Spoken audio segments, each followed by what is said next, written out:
Ladies and gentlemen, welcome to day number 2 of the FTX Crypto Cup, the tournament, the third major in the Meltwater Champions Chess Tour. We've got 16 players in the preliminary stage. Today we had rounds 6 to 10. As always, I am going to show you 5 of the most exciting games of the day. Then I will fill you in on the standings. The video is named what it's named because of game number 3, so you're welcome to skip ahead. But all these games are awesome. These intros don't have to be very long. And here we go. First game of the day is from round number 1. It's Levon versus Alexander Grischuk. We have d4, knight f6, c4, e6, and the Queen's Gambit decline transposition, bishop b4. If you've been following any top-level games recently, you know that Rogozin is seen all the time. We have takes, and bishop f4. Here, black can play in a variety of ways. Knight to e4, attacking this, followed by g5 and h5 is actually very standard. c5 is what Grischuk chooses. We have g3, castles, bishop g2, and Grischuk shuts the door on the center. Now Levon castles his king, knight c6, and both players finish their development. I mean, Levon plays bishop g5 to pin the knight, but Grischuk finishes his development to stabilize the center. Okay, now it is a 15-minute game, so we're gonna have a lot of wild stuff. First, we have knight back to e1. The idea of knight e1 is to just go over here and harass this bishop. Grischuk gets out of there, and maybe he's going to play b5, a5, b4. Rooks come to the c-file, and actually Grischuk's queen is the one that wants to go do some damage. Here Levon plays a very interesting move. He plays the move f4. Just a fun understanding of chess. There's a hole in the center, a gaping hole in the center of the board, but you can't really do anything with it. Play knight e4, I just take. So instead of that, we have knight e8, looking to trade bishops. But even though it looks like that prevents f5, Levon just plays f5 anyway. And here's the thing. If you take, your knight stops guarding the center. So I have this move. And then if you take, you blunder a pin. Upon blundering this pin, you will then promptly have your bishop attacked again and lose a piece. Because if you move your bishop, your queen will be lost. Now, that is not how the game ended. Grischuk played bishop d7, and then Levon played g4, and all of a sudden, Levon begins attacking the king side, so Grischuk tries to create counterplay with his queen, in the process losing his d5 pawn, and losing another pawn. So now Grischuk is just 2 pawns down. But it's really hard to defend g4, because, for example, if you play the move h3 in this position, that gives black enough time to play maybe something to d5, maybe rook e8 and knight d5. All your pawns are pushed in front of your king, and that's not very good. So we have bishop d3 back. Bishop d3 is an important move, because it stabilizes the structure, and now c8 is also, the rook on c8 is not targeting the bishop on c4. So knight takes g4. You have to, for the cost of a pawn, give this up. And here, any normal human being just plays e4. The center is well protected, advancement, maybe bring the rooks later, maybe d5, not right away, you would hang your king, that's illegal. But Levon is anything but normal, and I mean that in the nicest of ways. Levon is anything but normal, so Levon decides to play king f2 for no freaking reason. I mean, he just plays king f2. Just moves his king. Because Levon makes the rules. And the idea of king f2 is you want to play rook g1. Very simple. You just want to threaten mate. Well, Grischuk stops mate. And now queen h4, a move that I don't actually understand whatsoever. There is literally no threat to this move, so Grischuk takes the pawn on b2. Grischuk has gone from being 2 pawns down to equal. That's generally a good thing. When you've lost 2 pawns and then you win them back, in chess that's very good. Knight e3, and now the queen just goes back to b6. But now we have knight c4 attacking the queen, and the queen moves back, and all of a sudden, you have lost a lot of time by moving the queen back and forth, and Levon's got a very interesting position. Here, Grischuk plays one of the ugliest moves I've ever seen, but a necessity, queen f8. You have to defend f7. He could have played bishop e8, but he decides to play queen f8, and then he plays rook d8, and then he plays bishop e8. I think Grischuk was just doing some challenge where he could put his pieces all kind of touching one another, like in some line, like how here everything's spread out. Grischuk in this position could have played one of the most gangster tactics ever. Levon played king e3. Grischuk could have just taken. And then after king takes, he could have sacked another piece. So he would have sacked a rook and a knight for 2 pawns to give 1 check. And that check wins the game. Because you can't move your king, you lose your queen, that's bad. So you block, then I give you this check. Then you go king e3, then I give you this check. You can't guard this, because you go here, rook d4. So you go back. Then I take this. Okay, now I've won back the knight, now I just gotta play rook d4. And I attack this and this. Rook f4 is coming, it's basically mate, and you lose. Rook takes d4 would have been one of the most savage tactics ever. But instead, Grischuk plays a very passive move, and Levon proceeds to solidify his position by pushing forward, ironically, and stabilizes and just goes back. Says, you know what, actually my king doesn't belong in the center, but still manages to finish the game off in style with pawn takes g7, rook g7, queen h6. And so he is up a pawn, but he's also breaking through. Bishop takes h7. And, well, if you take on h7, you get mated, basically. Queen f6, I take it, and I take your rook. So rook g3, takes.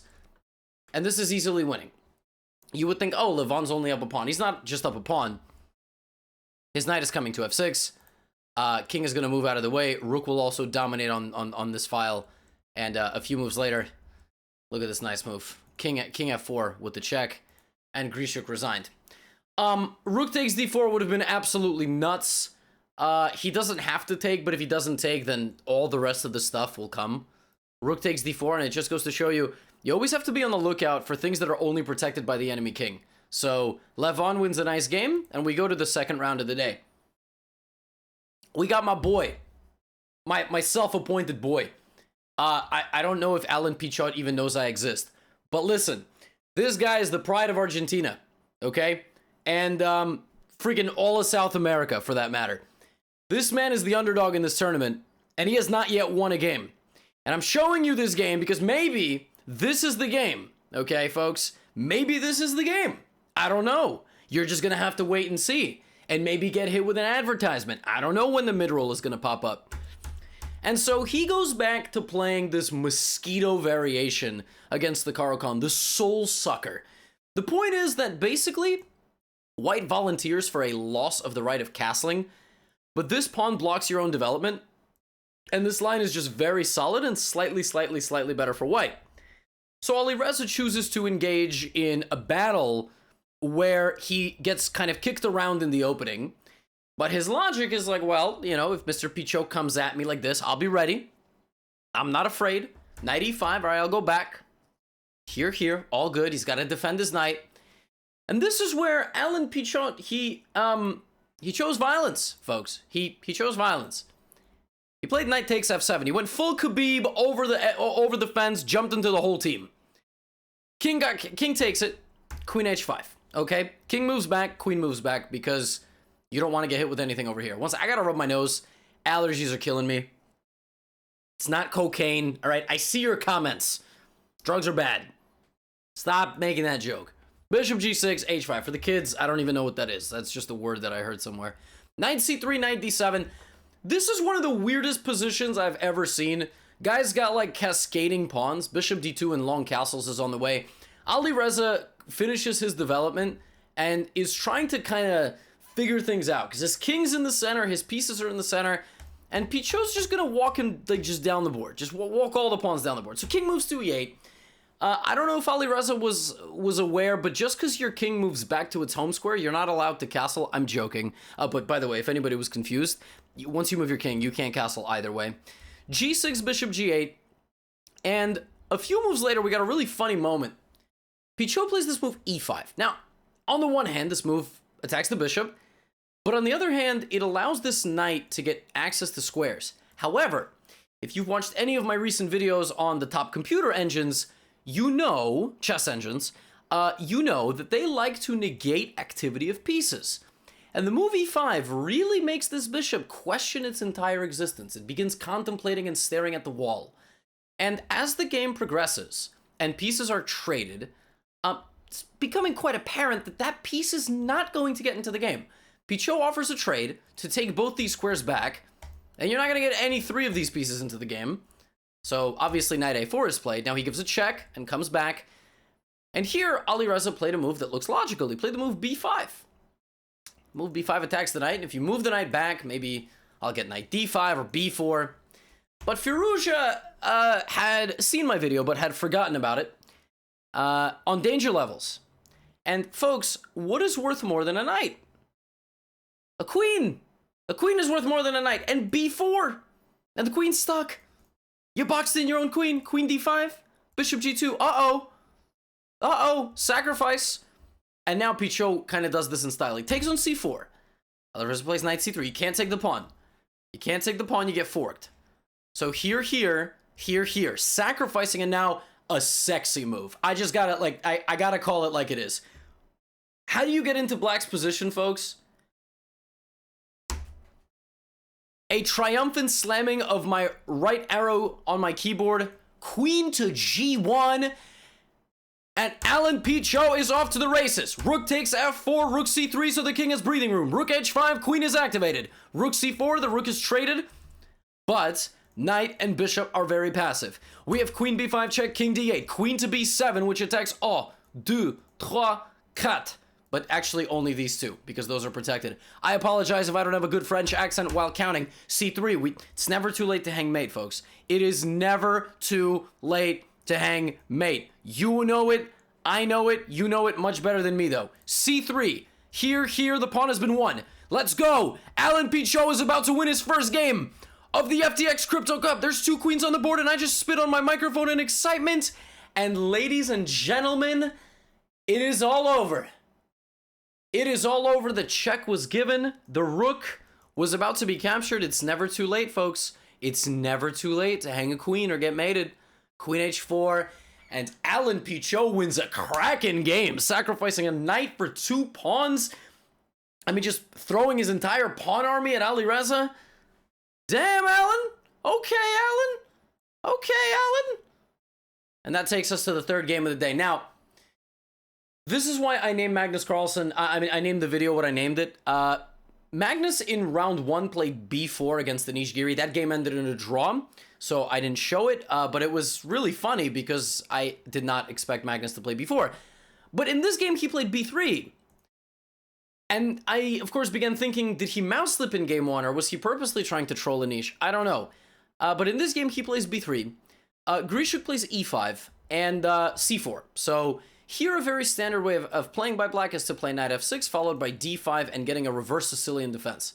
That's what that would be, because it would be e4, c5, right? But white is kind of playing the reverse Sicilian. But in this game, Grischuk plays e4, knight d4, bishop c5, attacking the knight. And Magnus plays knight f5. Now, if I ask you what is the simplest way of protecting this pawn, and you answer the simplest way of protecting this pawn is to play short castle, I would say you're absolutely right. But Grischuk was not in the mood for castling his king. He played d5. And the idea of this move is that when you take the pawn with check, the knight is trapped. The knight is trapped. Kind of trapped. Because you can play this move. That move attacks equal danger, right? So Grischuk plays here. Magnus says, I'm good. I don't want to trade of bishops. I want to preserve my bishop. This is still hanging. If you take on d5 in this position, I'm going to escape. I'm going to use this moment to get out. So knight e7, but now the bishop is going to get attacked. And after the dust settled in the opening, folks, let me tell you something. When you put a bishop on b2 in the opening, and a few moves later, you get this position, this is one of the most amazing positions I have ever seen from 1b3. I mean, I don't know how Magnus gets like these guys to do this. I don't know why Grischuk didn't just castle and not let Magnus have his fun. He is letting Magnus have too much fun. And in chess, it's very rare both sides are having fun. If one side is having fun, that's bad. But if both sides are having fun, it's almost impossible. And so now, how do you complement this bishop? Well, of course, you have to push your g pawn. If bishop takes g4, I just take. Because this is pinned. This is pinned to the king. So it's not actually... And he just pushes everything. c5, okay, great. Bishop e2. King to g8. Queen c2. I'm going to castle long. We out of here. Let's go. Knight g4. All right, that's great. h5.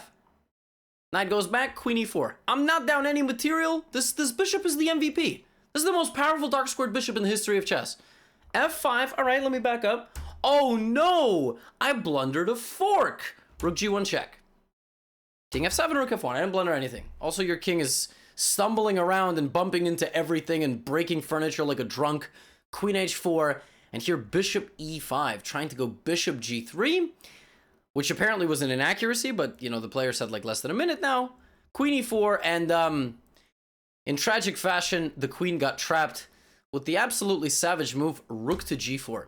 And you cannot take it because of the pin, and you cannot play f4 because, well, I'll take it. And then if you take me, I'll take again, and I fork you, and you're going to lose.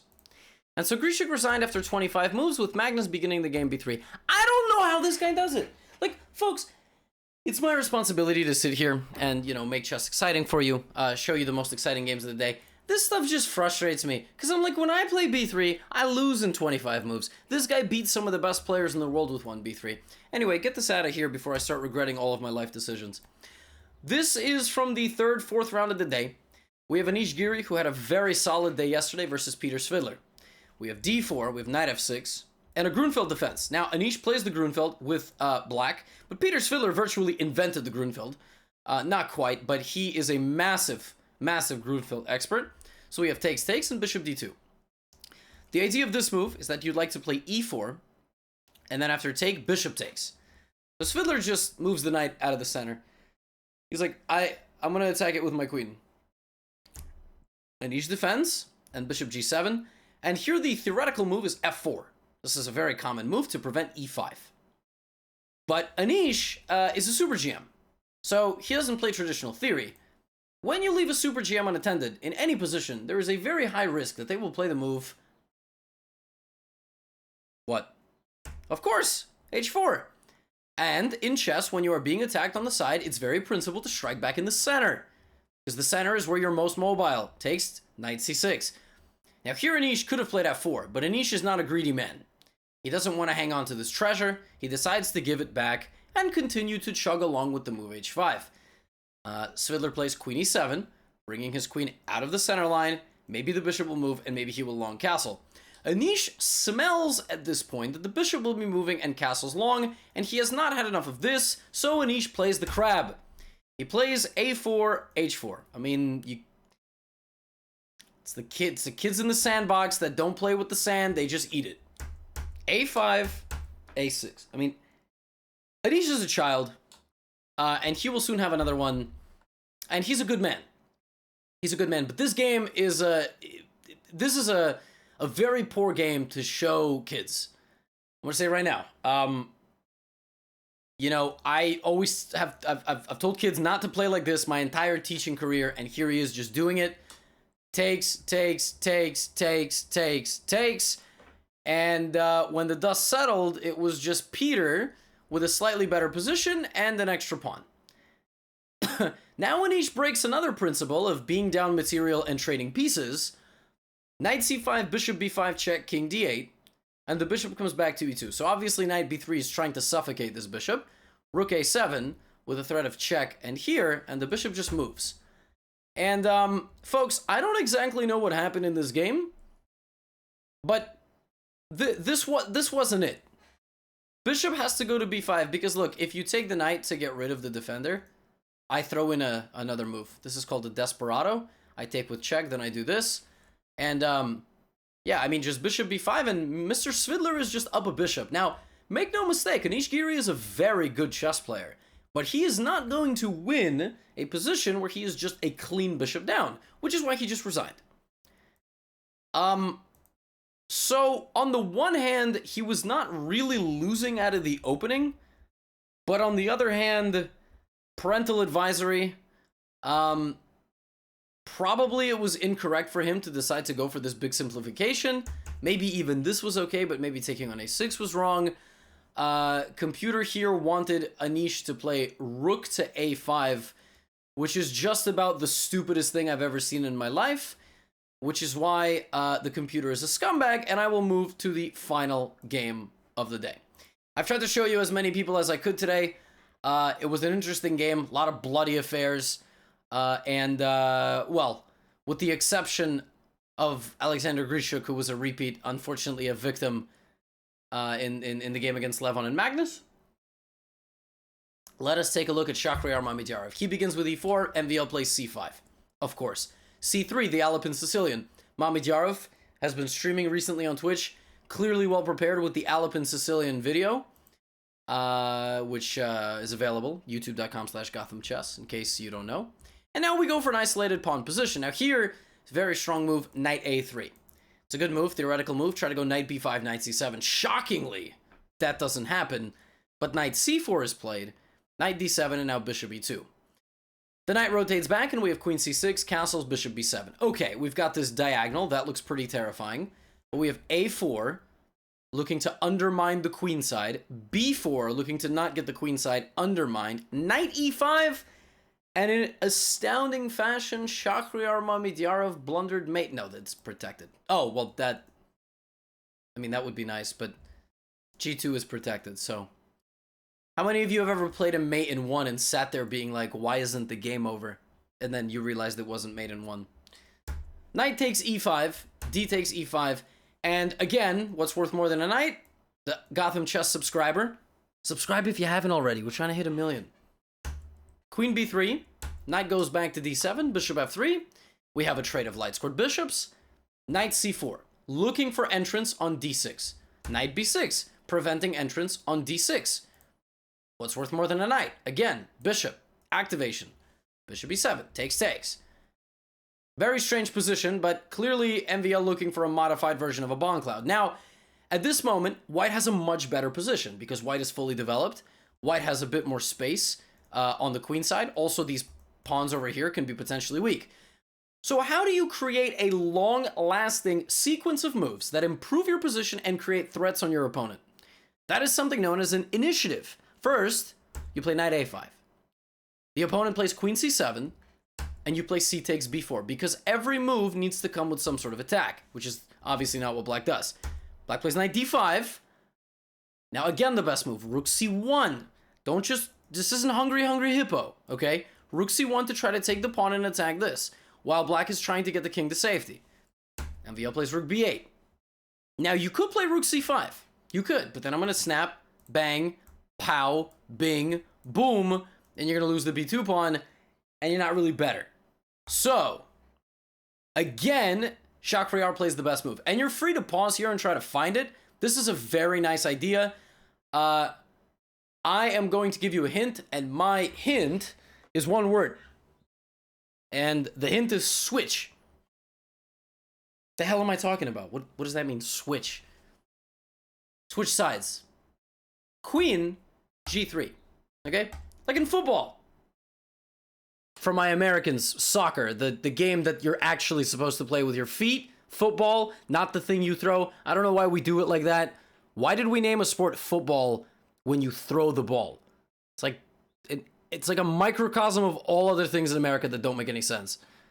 Queen g3, you switch the field, right? And you look over here, you look at g5. So rook takes b4, queen g7. Okay, great. Rook b8, queen g5 check. That king is not getting out of the center. Now, queen h5, let's tickle. A little bit of tickling action over here. King c8, knight c4, looking to bring the knight over here. King b7, the king is running. And now Shakh again plays the best move. Your position looks great, everything looks nice. But sometimes you need that, like, extra, boom, the domino, that everything falls down. Pawn move, f4. f5 is coming, it's all gonna fall down. f5 is there. Rook d8, snap the pawn off. Oh, we are on the way. A first-class, non-stop flight from the rook on f1 down to f7. Now, black is in time, rook d7. But now rook f1, then back up, with the backup. And queen takes h7. Knight comes back to block, but the knight jumps right back in. And ladies and gentlemen, these pieces are not happy. These pieces, oh, they are thrilled, they are ecstatic. Knight f5 looking to create some weird, wacky tactics between all the pieces. And Shakh sees right through it and plays the ultra uber calm flex pawn to h3. What are you going to do? c4 to try to create a little bit of counterplay on my king. I just activated the source code of the page. I got very excited, so I accidentally clicked F12. Rook F4. And you just immediately go after this. King is safe on H1. Takes. Here. queen e4. Check is coming. Under attack, under attack. Rook is still defended. King always has some escape squares. e5 was played. And the very simple rook takes rook, and queen e3 check. And here MVL resigned. His options are trade into an endgame where he is 2 pawns down, or play something like king a8. After which rook c4, you're still 2 pawns down. It's not an endgame, but you're probably just going to get mated at some point. Or queen e4. And Shakh wins a very seamless game by playing the Alep in Sicilian. And I mean, what more to say? That was just a very clean game. Shout out to Shakh with the clean victory. Folks, the time has come in the video to show you the standings after day 2. And they're close. That's why it's called Super Close Race. Fabiano Caruana, perhaps the surprising leader, not known for his rapid and blitz, hasn't played online tournaments whatsoever. But 6.5 out of 10. Big man on campus. Timur Rajabov solid as ever. And Hikaru Nakamura solid as ever. Winning a couple of important games today. I haven't shown a Hikaru game, but mostly because they haven't had some crazy fireworks. But if he wins a game tomorrow, I'll definitely put it in. Some of these games have just been totally wild. And Magnus might not even be making it on tiebreak. He is tied for 9th. I don't know what this means, but tomorrow we will have 5 more games, and then the top 8 will make it, but very close. Mamedyarov can play the role of spoiler. Aronian and Nepo, even Firouzja, if they win 2 games tomorrow, will potentially qualify. Let me know who you want to win this thing or who you want to see in the final 8. As always, thank you for making it this far in the video. It is always very fun to make these recaps for you, and tomorrow we will finish the prelims and the quarterfinals will begin. FTX Crypto Cup, brought to you by GothamChess Industries. Peace out.